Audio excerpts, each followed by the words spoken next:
Hello, everyone, and a belated Happy New Year to all of you.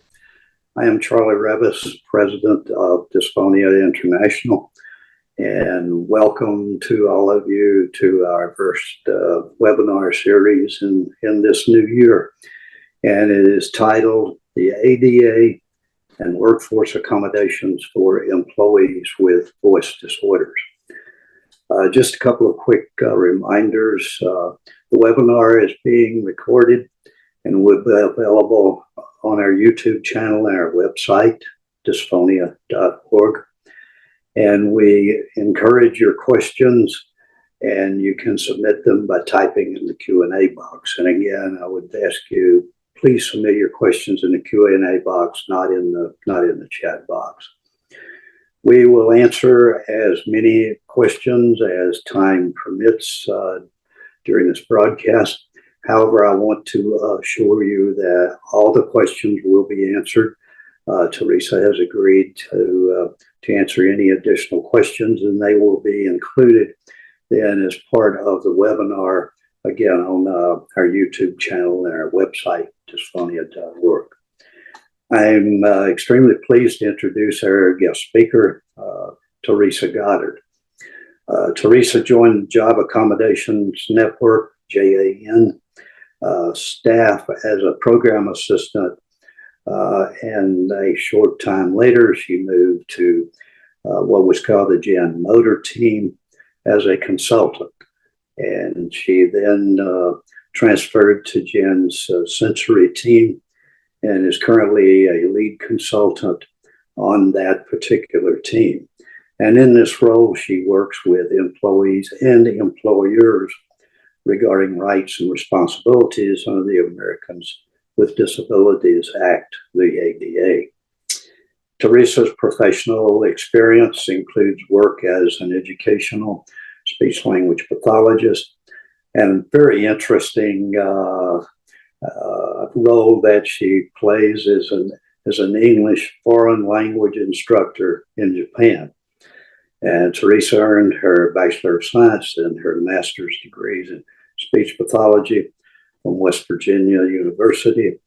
And her research interests include assistive technology and cross-cultural perspectives on disability services. And some of you will probably remember Teresa as a speaker for our symposium about 10, 11 years ago in Arlington, Virginia. So with great pleasure, we welcome Teresa back and looking forward to her presentation. So, Teresa. Thank you so much, Charlie, for that wonderful introduction. I do remember the symposium in Arlington. It was a wonderful event. And not only did I meet a lot of very friendly and informed people, I learned a lot as well. It's a pleasure to be back with you again today. So what I'm going to do now is try to bring up some slides. I've got a slide deck prepared for you that talks about the resources available to you through the Job Accommodation Network, as well as showcasing some accommodation examples involving issues with one's voice in the workplace. So I'll be sharing with you some examples that are from a project at JAN called the JAN Study, where we research the costs and benefits of accommodations. And I certainly hope that people will be motivated to call in with their questions, not only so that you can get some assistance, but so that we can continue to grow our study and make it into a valuable resource that people all over the country can use. Okay, so right now you should be seeing Accommodation Solutions, Voice Disorders. Again, I'm Teresa Goddard, lead consultant of the JAN Sensory Team and also Assistive Technology Services at the Job Accommodation Network. If you didn't know, JAN is funded by the Office of Disability Employment Policy at the Department of Labor. So JAN's actually been around for quite some time. It was established prior to the ADA, in 1983. It is a national free consulting service. We provide expert, trusted, confidential guidance on job accommodations and other disability employment issues. And again, we're a service of the United States Department of Labor's Office of Disability Employment Policy, or as we call it for short, ODEP. Our primary mission is to help employers recognize the contributions that qualified workers with disabilities add to the workforce. And we do that by providing them with information on accommodation solutions. A lot of times we will brainstorm with employers as to what they might try in order to accommodate a valued employee with a disability or a promising candidate with a disability. And we also provide practical guidance on the Americans with Disabilities Act. At JAN, we do strive to help employers come to practical solutions that are readily applicable in real life in the workplace. And our goal in doing so is to make workplaces across the country more inclusive, to advance the goals of the ADA, and of course, to increase the employment opportunities available for people with disabilities. So again, part of what we do is to inform employers of the accommodation process and strategies they can use to get through that. We also provide information on workplace accommodations, job accommodation solutions to both employers and employees. And sometimes medical professionals, such as doctors, will contact us as well. We've even had a few calls from speech language pathologists, and I often wind up taking those since I'm part of their club, although I no longer practice as a practitioner of speech pathology. Another thing that we do offer if you are seeking to become self-employed or to start a small business, we have a small business self-employment team that can talk with you about details like how to write a business plan, find a business mentor, basically someone who will try to understand where you are in the process of trying to start your own business and provide relevant information to you about that. So who could benefit from JAN's service? About half of our calls come from representatives of employer, like someone from an HR department or someone's supervisor. Some of our calls do come from other folks like union representatives, lawyers, rehabilitation professionals like audiologists and speech pathologists, medical professionals, and educational professionals. And about half of our calls come from job seekers and employees with disabilities. We also get calls from advocates and from friends and family members. So basically, anybody is welcome to contact us at JAN for the type of information that we offer. We serve all 50 states and the territories. Now, since mostly, I believe, people with voice disorders are joining us today, I want to tell you specifically what we do for individuals with disabilities. One thing that we're able to do is help to explore accommodation ideas. So people will often call us and say, this is what I'm having trouble doing, and I just don't know what I can ask for or what the options might be that my employer could potentially provide. We provide practical suggestions for how to request and negotiate accommodations. And part of that includes articles on topics like how to write an accommodation request letter, or how to negotiate your accommodation, how to let your employer know that what they're trying is not effective and you need them to think of something else. We also provide basic information about the employment provisions of the ADA. So if people kind of don't know what the ADA says, but perhaps know that it exists, we're able to provide information on that. Now, one thing JAN does not do is provide legal advice or legal advocacy. And we're not the ADA police. We don't have the authority to enforce the law, but we can tell you who does and how to contact them. We do have a section on our website that is specifically for individuals with disabilities. The main website is askjan.org, and you can find this section right up at the top of the page if you look for the section for individuals. So again, askjan.org is our website. You can reach us by phone at 1-800-526-7234. We also have a TTY number for those who use that service, 877-781-9403. You can also reach us through the website, and I think most people who used to contact us by TTY use this live chat function through our website. Just go to askjan.org and look for the live help section, and someone will respond to you, provided it's during our normal business hours. If not, you can leave a little message for us. We can also be reached via various social media platforms, including Facebook, LinkedIn, X, formerly known as Twitter, and by emailing us at jan@jan. So when you contact us, first a program assistant will speak with you, chat with you, or email you to get an idea of what type of issue you're facing at work, and also to get an idea of what type of health condition is involved. So for instance, if you do say it's a voice disorder or something related to speaking, you'll probably go to the sensory team, because at JAN, the sensory team handles not only eyes, ears, nose, taste, and the sense of touch, but we also handle communication disorders. And they might ask you if you have a specific ADA-related question, and take that information down just in case they have to take a message.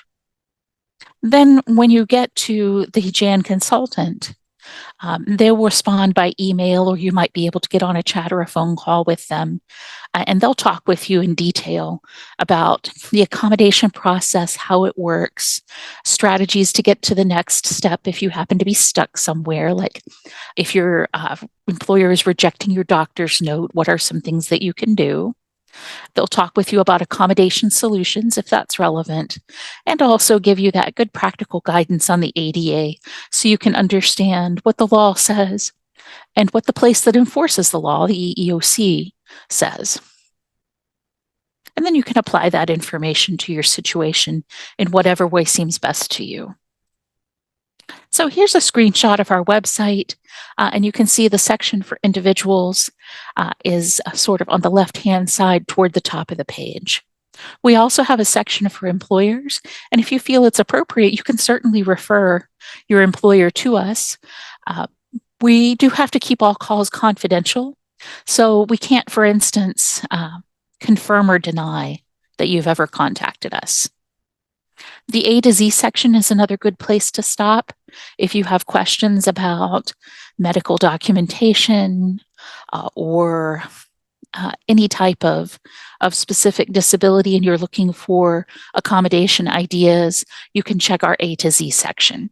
You can even set up a MyJan profile under the MyJan link, where you can save those links that are most important to you so that you can easily find them later. Now, if you only remember one thing today, I hope you'll remember that this page exists and to look for some of the links on it, because this page contains our most important information for individuals with disabilities who are possibly trying to get an accommodation at work or deciding if they want to speak up and ask for an accommodation. We have information on disclosure, which is letting your employer know that you have a disability. Information on the accommodation process, so the process that your employer would use to respond to your request. There is a detailed article on requesting and negotiating an accommodation.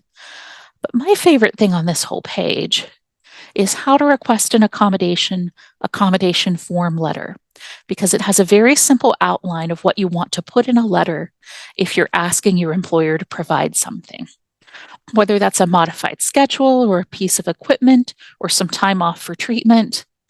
You can request any of those things or anything else that you might need changed or purchased for the workplace using an accommodation request letter. And this how to request an accommodation form letter gives you the basics of how to do that. The sample language for accommodation request letters is another useful document. So if you're getting ready to write your letter and you just want an idea of how people usually write these things and what sort of thing usually goes into one, we have some sample letters so that you can see how people would typically word things and apply that to your situation. One that you could give to your medical provider is the practical guidance for medical professionals providing sufficient documentation. What I like about this article is it's fairly brief. It gives a little bit of an overview of the ADA and the doctor's role, but in the back, it's got a sample letter that's really designed like a fill in the blank type of letter. It's very detailed. So if you need your doctor or your speech language pathologist to write a letter supporting your accommodation request, that's a great thing to give to your medical provider. And again, we do have resources for employers as well. So you could certainly pass these on if you feel it's appropriate, or you might want to read them yourself so that you can understand the employer's side of the process so that you can better strategize. We have some information on the definition of disability. So a lot of people think there's a list of conditions that are a disability, but really there's not. There's what's called a functional definition of disability. And the way that works is you need to have an impairment. So your impairment is like your diagnosis, and the impairment needs to substantially limit at least one major life activity. And speaking certainly could be a major life activity. So a person in their accommodation request letter might say something like, Dear so-and-so, I'm writing to request accommodations. I have vocal nodules, and I need the accommodation of vocal rest for up to 4 hours per day. So that's an example of how you might begin a letter. The interactive process basically is the process by which the employer and the employee come together and share information to find a solution. Now, dysphonia is one of those types of conditions that might be obvious to some, but it might not always be obvious to an employer that a person with dysphonia has a disability. Because an employer might think that a person has a shorter term condition like a cold or a flu or something of that nature. So for that reason, it's very typical to be asked for medical documentation supporting your request. And we have a lot of detailed information on medical documentation on the site. But if you have questions, it's absolutely always okay to get on chat or send an email, give us a call, and someone will get back to you and try to get you the information that you need. And I want to just take a moment to define this term as well, reasonable accommodation. A lot of times people say, well, what does reasonable actually mean? What is a reasonable accommodation? And I'm not actually allowed to tell people if what they're asking for is reasonable or not. But the EEOC provides this definition, that a reasonable accommodation is any change in the work environment or in the way that things are usually done that results in an equal employment opportunity for a person with a disability. And it could be all different types of things. It could be a change of schedule. It could be a piece of equipment. It could even be a reassignment to a different position. And this slide just is probably familiar to you if you have one of these conditions or are supporting someone who does. Some typical workplace issues that might be affected by a reasonable accommodation when someone is working and has dysphonia are effective communication, access to phone calls and meetings, vocal rest, and trying to meet one's needs for vocal rest while also meeting a production standard. One thing that can be very helpful is a private workspace or a low noise workspace, but those can be in short supply. And what we're hearing recently is as employers are bringing more people back from telework, they've also had to do so while having a smaller footprint in their buildings. So the employer might be squeezing more people into less space. That's just naturally going to make the workplace louder. If you ask me, those people who would like to work from home and could benefit from it and could do their job from home, it makes a lot of sense to let them continue doing that as an accommodation. But not all employers agree with me. Telework can be a form of accommodation that you can request. It just happens to be one where people are getting a lot of pushback these days. Now, we're going to talk a little bit later about the fact that some people experience dysphonia as part of a broader reaction, like an allergic reaction or a reaction to an irritant in the workplace. That's something that we see in a lot of our calls at Jan on the sensory team. But an employer might have a limited ability to restrict clients and customers from bringing that in. And they may have trouble getting cooperation from coworkers to restrict things that can trigger people's symptoms, things like personal care products such as perfumes and colognes. Particularly during the pandemic and now even a little bit afterward, people have reported harassment due to changes in their voice. A person may find that people think they're ill with a contagious illness when they're not because of their sound of their voice. And we have seen reports of harassment on that basis.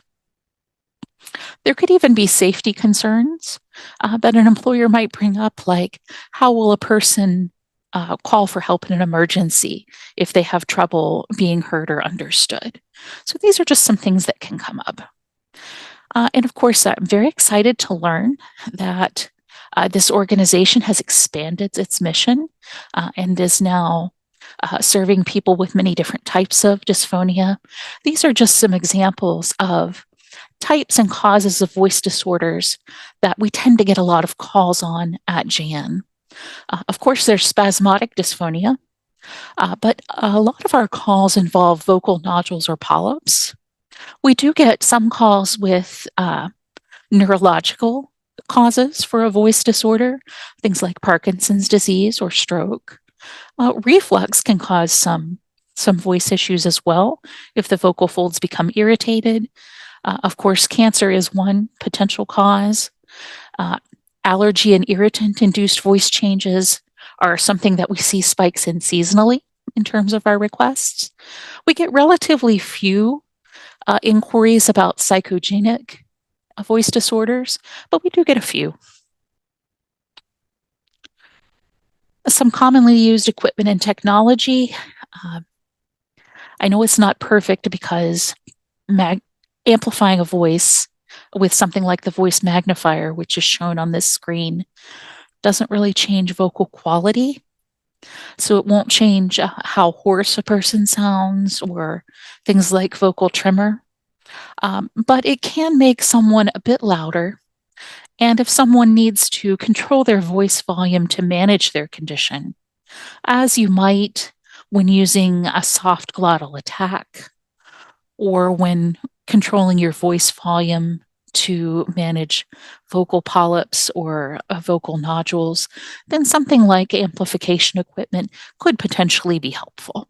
So this is one example.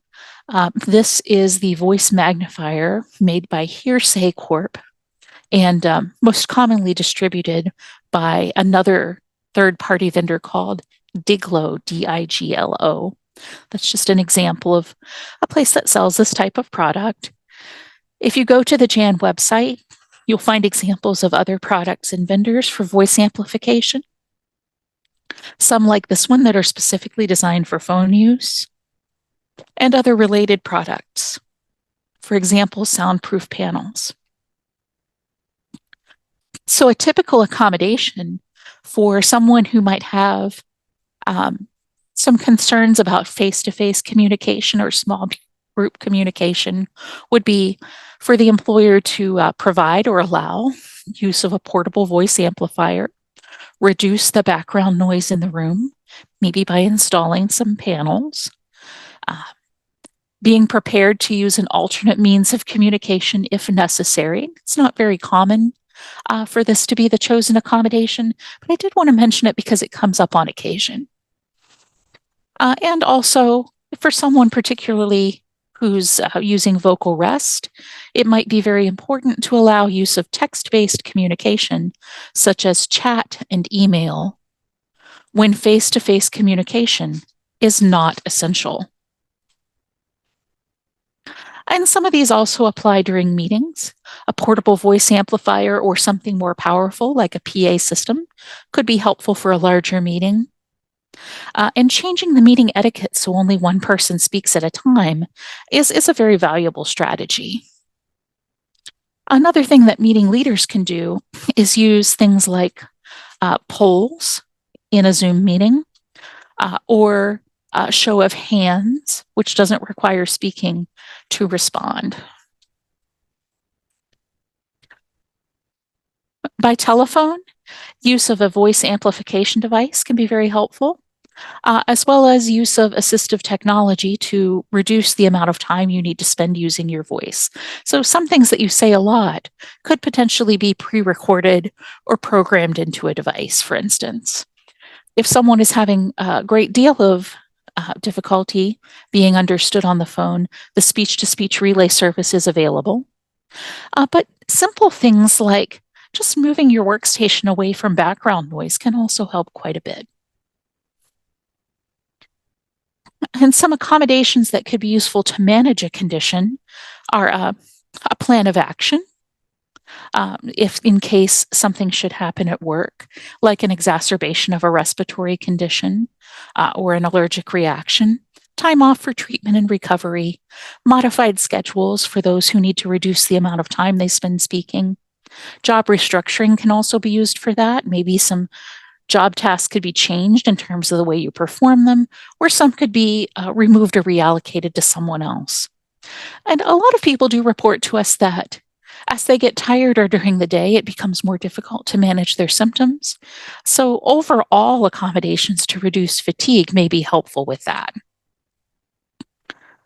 And just in general, allowing more text-based communication, being open to restructuring the job even temporarily, being open to schedule changes and policy changes can be ways that an employer can support someone, and certainly accommodations that you can request.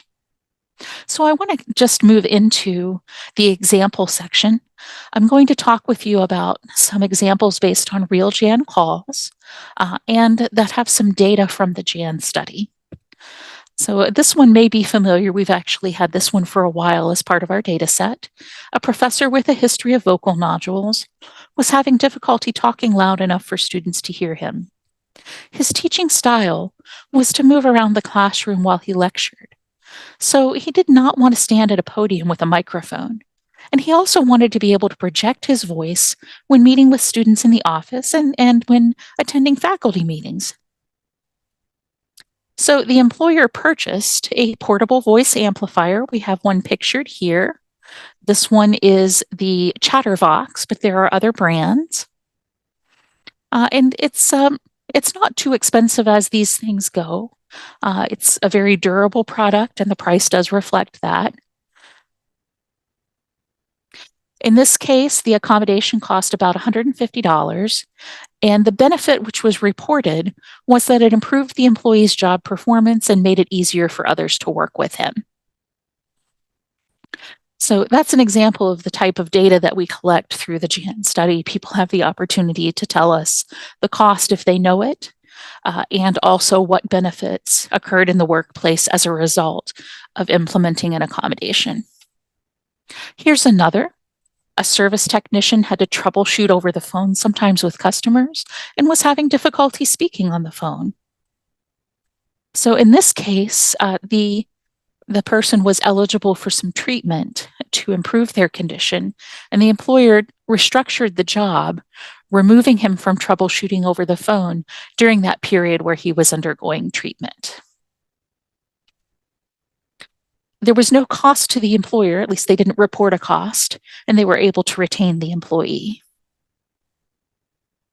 Here's another. A call center employee developed vocal nodules and needed to rest her voice for 4 hours a day. And this is not an unusual recommendation based on the calls that I hear. So in the past, what the employer had done, and I know this is a little bit of a controversial approach, but it is one that we see employers implementing. They had provided a speech generating device, which in this particular case was called the Dyna Right, spelled D-Y-N-A, W-R-I-T-E. If you're familiar with the field, that is a speech generating device that was used when I was in graduate school, way back in the late 90s and early 2000s. So it's been around for a long time, but they're extremely durable, and they can last if you take care of them. So they had provided a Dynawrite, a speech generating device, along with an adapter that allowed the employee to use it with the phone system at their call center. So by selecting icons on the screen, this call center employee was able to deliver not only frequently used words, phrases, sentences, etc., that were pre-programmed in, but also novel messages using the keyboard on it. So that was like an on-screen keyboard, I believe. No, the Dynawrite had a physical keyboard. Gosh, it's really taking me back when I think of this example. So the employer contacted Jan because you can't get a Dynawrite anymore. Like maybe, possibly on eBay, but it's very old school. You just can't get that equipment anymore. So the employer discovered that they could no longer get their hands on a Dynawrite and called Jan saying, what do we do? What do we do now? And the Jan consultant, I believe this was actually my call, explained that the company making the Dynawrite actually had merged with another company, and they had dropped the Dynawrite from the product line a long time ago, and provided them with information on newer products that worked in a similar way to the Dynawrite, and talked with them about how to borrow a similar, more modern device on a short-term basis so that they could try it on site before purchasing. So on this picture, we have an example of one type of more modern speech generating device. There are a lot that could potentially work. If you're using one with a landline phone, I would look for one that gives you the option to have speech output through a 3.5 jack. And the reason for that is you could then potentially use the adapter from Zygo, ZYGO-USA, to connect that to a landline or desk phone. Now, if you need to use another type of phone, then you would want a different approach. But that's why Jan is here, so that if you are trying to figure out what type of device or adapter to use with the phone that you need, we're here for you. A lot of people do use the speakerphone function, and I think that works fine as long as you can have a low noise environment like a private office. And the place that you might borrow these types of things is your state assistive technology program. If you go to the Jan website and look under A to Z, you'll find a section on assistive technology under topics, and there you can find a link to the assistive technology programs all over the country. And most of them have lending libraries of things where you as an individual or your employer could borrow something for a week or two or maybe even longer to try it and see if it works for you before the employer decides to make a purchase, or before you decide if you want to go through your insurance company to try to get something like that. But this is something that many employers are willing to purchase, even though there's a chance they might not actually have to. So I just wanted to hone in on that a little bit. And if you're having difficulty finding that information on our website, you can always just get on the website and go to the live chat and ask, or send us an email or give us a call, and someone will guide you to the information that you need. Also, if you go to your assistive technology project's website and they don't have quite what you're looking for, you can contact them. They have a budget for purchasing things. And if they don't have something, sometimes they'll purchase it if you ask, even if they can't do it right away.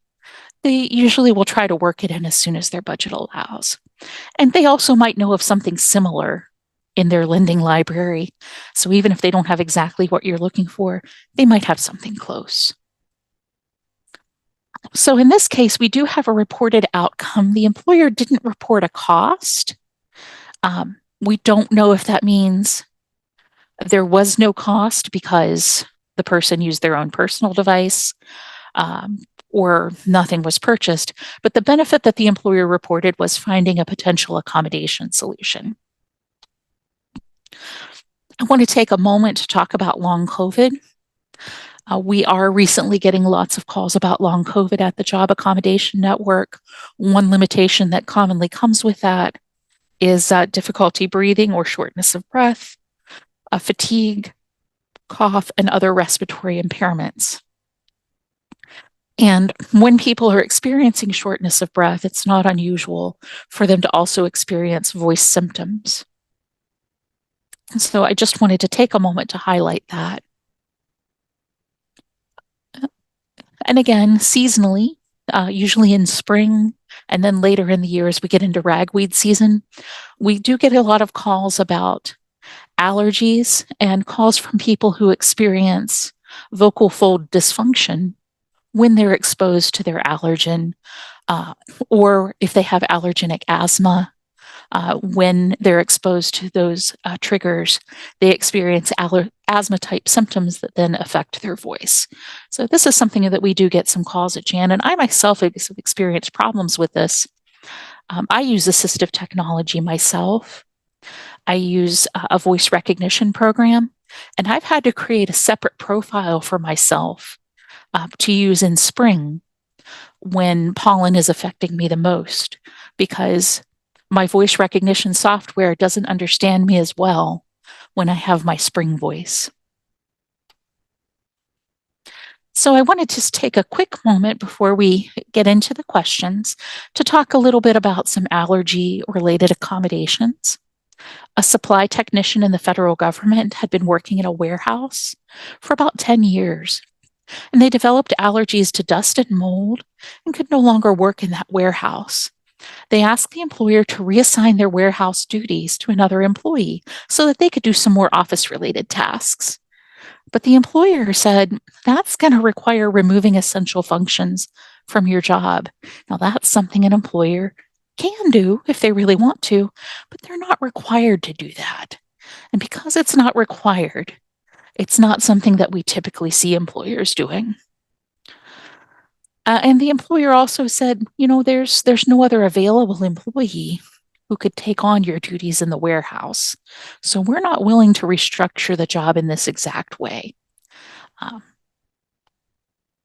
So after a conversation with the Job Accommodation Network looking at options, that employee was reassigned to an alternate position. So instead of continuing on in the warehouse as an employee there with some duties removed, they actually got reassigned to a fully different position. That's considered an accommodation of last resort. And the reason why is that it is technically possible for someone to wind up in a job that pays less. And sometimes you'll be in a situation where you can't stay in the current job, but there's nothing to reassign you into. And that could mean the end of someone's job with a particular company. So reassignment is a last resort. But if there's another position available that you can do, if it's lateral or lower, and you know about it, you could certainly request that as an accommodation, or an employer might do what's called an accommodation search in the form of a reassignment search to look for a suitable position. So in this case, the outcome was no cost to the employer because they were just moving someone from position A to position B. And the benefit was that they were able to comply with the ADA that an accommodation was made. Here's another. This one involves sick building. An educational career counselor with asthma and allergies typically did their charting in the basement. That's where their office was located. Something about the building was really causing her a lot of breathing problems and also headaches as well, but she couldn't pinpoint exactly what it was. So the employee submitted an RA request. RA is short for reasonable accommodation for an air purifier. Now, at first, the employer didn't want to buy it because they said, oh, this is a personal use item, and employers don't have to buy personal use items. But in the end, what they did was give the counselor permission to buy a small desktop type air purifier, and then the employer reimbursed for that expense. Now, there's a lot to like about this example because There are situations where an air purifier could be a personal use item, and then the employer probably did more than they had to do by funding it. But what I don't like is it's very important that air purifiers be suitable to the space and also have the correct type of filter for whatever it is you're trying to filter out. So this concerns me a little bit that since they didn't know exactly what was causing the problem, the only way we can select an air purifier is through trial and error, or by selecting something with, the broadest amount of filtration possible. And maybe the employee might not know exactly what to buy. And also, those small desktop purifiers are great for a small space, but I don't know how big the space was. If it were a larger space, then you would need a more powerful air purifier. If you go on the JAN website, we do have information on air purifiers, as well as a separate section on air purifiers for larger spaces. So make sure, if you're ever thinking of an air purifier, to take the size of the space, the cubic feet of the space, into account. So the cost was not reported, so we don't know what that was. But the reported benefit was, according to the employee, the accommodation was just fine for the office, but it doesn't address the other areas of the work site. And that's not surprising. What I would like for this employee is to have not only an accommodation in their office, but also safe paths of travel to the exit and safe spaces in places like the restroom and common areas like shared kitchens and that sort of thing. Okay, so we've come to the end of my prepared content, and we do have some time for Q&A. So Charlie, I look forward to the questions you're going to bring forward. Alrighty, great information, Teresa. Lots of good information there. I have a question. This person is employed as a nurse in a practice and was recently terminated because they could not find a safe place for me to work. Every severe exposure causing VCD and hypoxia was caused by employees, not my patients. Do I have any recourse? Well, there are always things that you can try. And how successful it's going to work out is going to depend on a lot of things. But if employees are wearing something into the workplace that's causing an issue, what we will often suggest is that the employer consider a fragrance policy to basically ask people not to wear those things into the workplace. But it's almost impossible, to the point that the EEOC has said it might even be an undue hardship, for an employer to guarantee that they can eliminate those types of irritants from the workplace. For one thing, if somebody has like a cream or something that has a fragrance that they have to use for their own medical condition, like for example, psoriasis, then an employer might have to make an accommodation for both employees and find a way to balance their needs. But an employer can go a long way toward helping someone by initiating a voluntary fragrance policy, asking people not to wear scented products into the workplace, not to apply them at work, and by working hard to get buy-in from the employees. Another thing that they can do is post signage asking people not to wear those things. And you can really go a long way that way, but it's going to be challenging for an employer to completely eliminate fragrance. It might make sense to use what we call a multi-pronged approach, where you use a fragrance policy to encourage people to bring less fragranced products into the workplace, also take out those fragrances that do get in, using air purification systems and consulting with an HVAC professional. And then finally, the person might potentially want to talk to their own doctor to see if there is any PPE that they could use to help protect themselves when an exposure is, for whatever reason, unavoidable, or if they want to come up with another accommodation like flexible leave if they need to leave the workplace because something's present that's irritating their system. Another thing we always suggest is a plan of action so that hopefully this won't happen. But if you do have a reaction at work, there's a plan in place for how the employer will respond to that medical emergency. And if I can share a personal story, I have a food allergy, and I requested accommodation for it, that they not bring this food into our building. But I also have a plan of action. And that's been very important, because even though Jan is very inclusive and everyone tries really hard to make all of the accommodations work, I've been exposed to my allergen multiple times in the Jan building.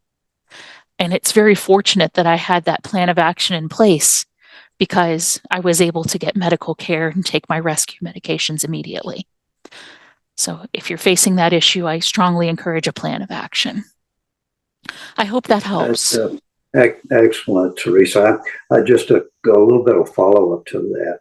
How about if there is for example, a fragrance policy in effect, and the employer, for whatever reason, doesn't enforce it or effectively enforces it, then what recourse does the employee have?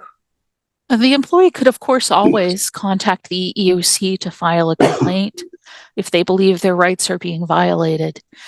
We do encourage employers to enforce fragrance policies as an extension to the dress code policy or as part of a conduct policy. And even though we always like to talk about happy families and workplaces coming together to make something work, we've heard some terrible stories about people taking air fresheners and putting them underneath a coworker's desk, or purposely wearing a scented lotion to test a coworker. There is harassment that occurs. If harassment happens to you because of a fragrance sensitivity, I would encourage you to report it to your employer and have a paper trail, because employers don't have to address harassment that they don't know about. So you might want to be able to prove that they knew about it. And if they do nothing, contact the Equal Employment Opportunity Commission, the EEOC, 1-800-669-4000, and you can also find their contact info on our website. Excellent. Thanks, Teresa. A person who is a call center employee, and you kind of touched on this before, but obviously has to talk on the phone all day. And this particular employee was denied any accommodation for an offline or off the phone position. And so the employee was placed on an unpaid leave of absence, and some letter stating that that the employee would be terminated if it could not work in a non-restricted position by February. So what's the best approach for this person? That's a difficult situation. And it happens frequently when there's no position available into which to reassign the person. Unfortunately, employers are not required to create a position in order to reassign as an accommodation. So the better course of action is to try to find some alternate way to perform those duties. And this is where that accommodation that I mentioned is somewhat controversial. The use of a speech generating device can come into play. But there are, for instance, federal agencies that will consider allowing a speech generating device so that people can respond to customer service calls using a synthetic voice. The voices are much better than they used to be. It's even possible for you to give a sample of your voice and have a bespoke voice created for someone. People can even donate voices to those who are not able to give a sample. For example, people who've lost their larynx. So they're much more natural than they used to be. And we've even seen federal agencies creating a database of responses so that their customer service representative could say everything that the other rep said, but using a synthetic voice. We're not seeing as much buy-in from private call centers. So if someone wants to stay on that career path, looking in the federal government might be a good place. But I'm not surprised that they couldn't get a reassignment. Of course, if you think your rights may have been violated, even if you're not sure, you can always contact the EEOC and initiate the complaint process. Or you can call Jan or get online with us on chat and talk about it. And we'll help you in any way that we can. Excellent, Teresa. Question is asking, can you request reasonable accommodation if your symptoms flare up on an occasion without warning, such as fatigue from long COVID? The symptoms are not consistent, but random. Yes, absolutely. So the way the definition of disability works, even if you only experience substantial limitations in speaking on an intermittent basis, like you have episodes where you have a substantial limitation in speaking, the employer is supposed to consider those times when your symptoms are active, so that even if you have an episodic type of impairment, it's still possible to get an accommodation for it. But I'll just tell you this, even if you're not sure, you can always ask. There's no restriction on when an employee can make a request. So even if you think there's a chance they might find a way to say no, you can still ask. Excellent. Good point, Teresa. Good question here. It says, do wearable voice amplifiers work well on computers as well as in person, such as on Zoom calls? Or are there separate devices for computer versus in person? That's an excellent question, and I'm glad that it was asked. So in my experience, something like the Chatterbox, a wearable amplifier, there's always going to be a chance that it's going to create feedback or distortion if you try to use it with a microphone on your computer.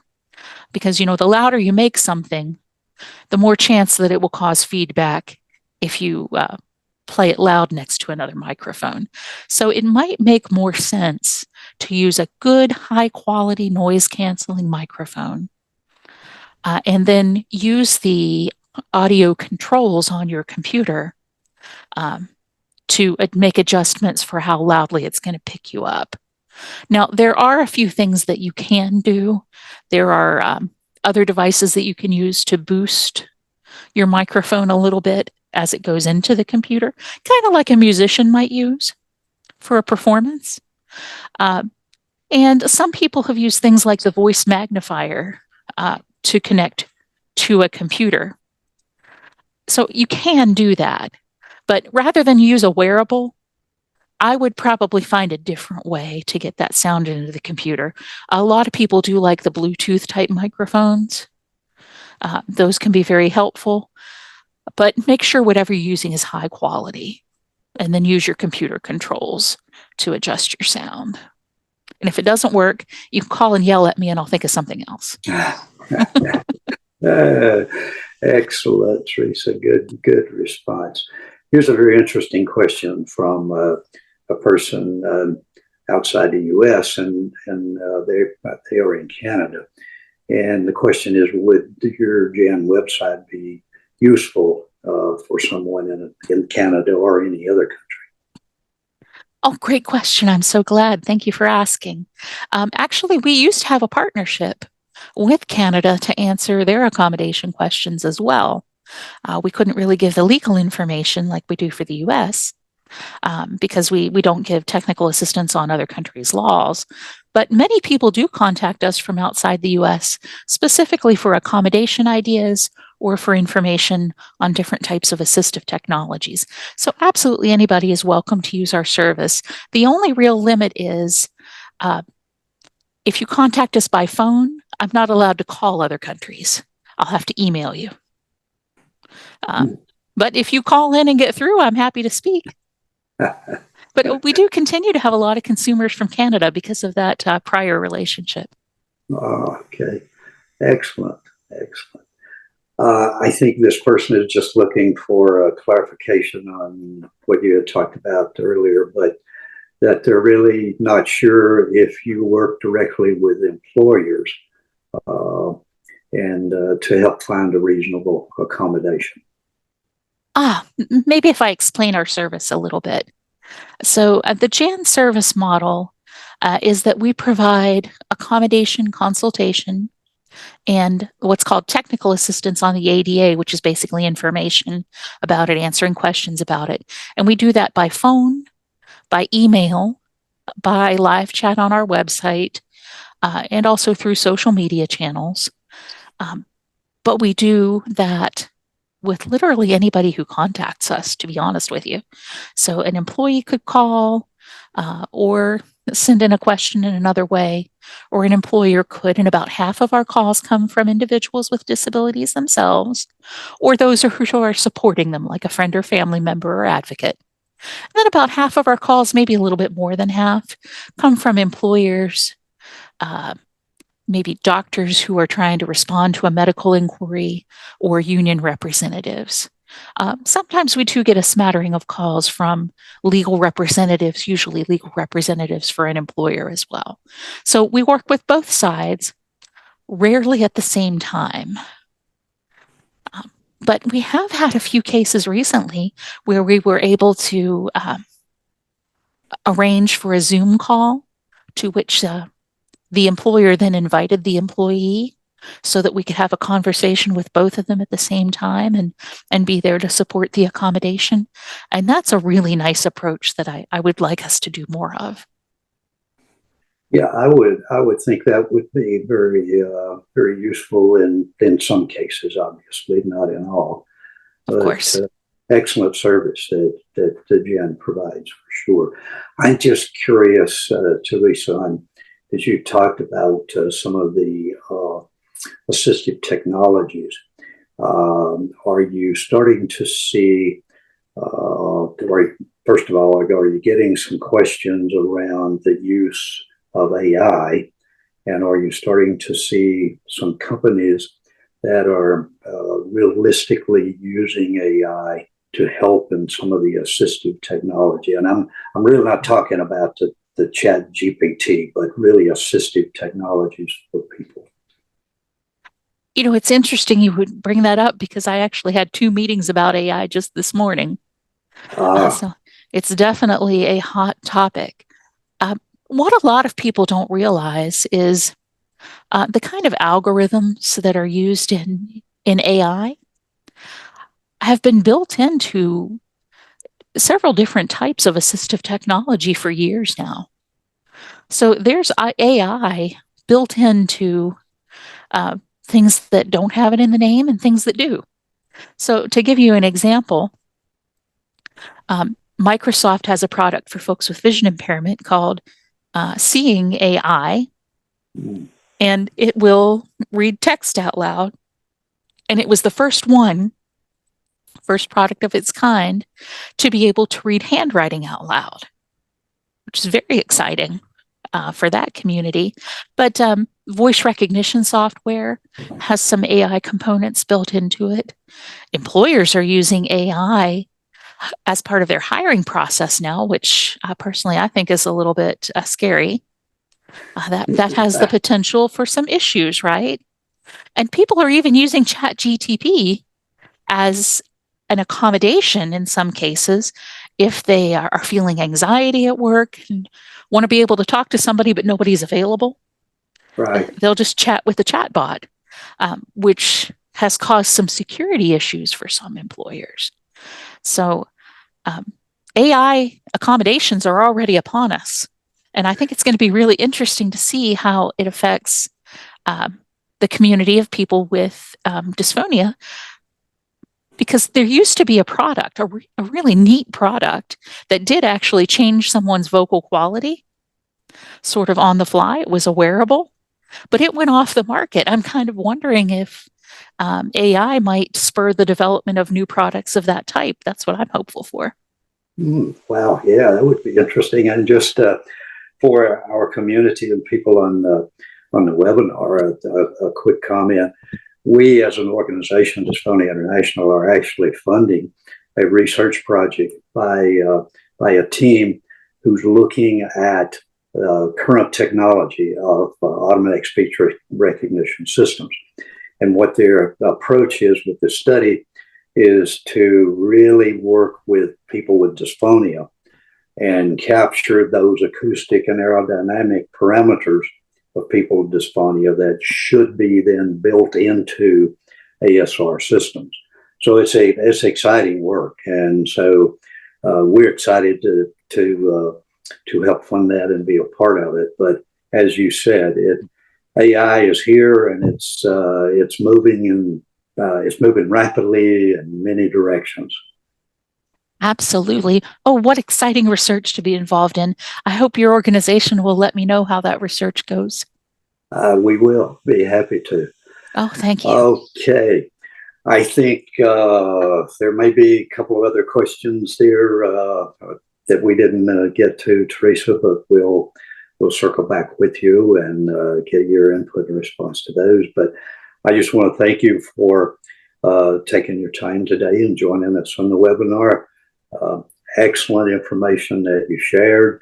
You guys have a lot of resources, and I would encourage people in our community and those of you on the phone, if you're still working, for sure, and you have spasmodic dysphonia, and you have some issues, whether you're a teacher, or attorney, or we can go down the whole list of where you have to talk a lot, and you don't feel that your employers are maybe as responsive as you'd like them to be to your request, please contact Teresa and the Jan, and that would also, as she said a couple of times, help them build their database and get more information so that they wouldn't only be helping you, but be helping lots of other people, particularly spasmodic dysphonia. So that's an opportunity for us, those of us with SD, to utilize the service that Teresa and the organization provides. So again, Teresa, thank you so much. We appreciate your time and sharing all your information with us. And it's been a terrific webinar. We appreciate it. Thank you, Charlie. It was my pleasure to be here today. And please do call in, folks. We learn as much from all of you, if not more than you learn from us. So I do hope you'll be in touch if you have a need. You bet. And everyone on the call, thank you for attending, and thank you for your participation. We appreciate it. And so terrific webinar today, and we'll be looking forward to the next one here in probably a couple of months. So all the best, everyone. Thank you. So long.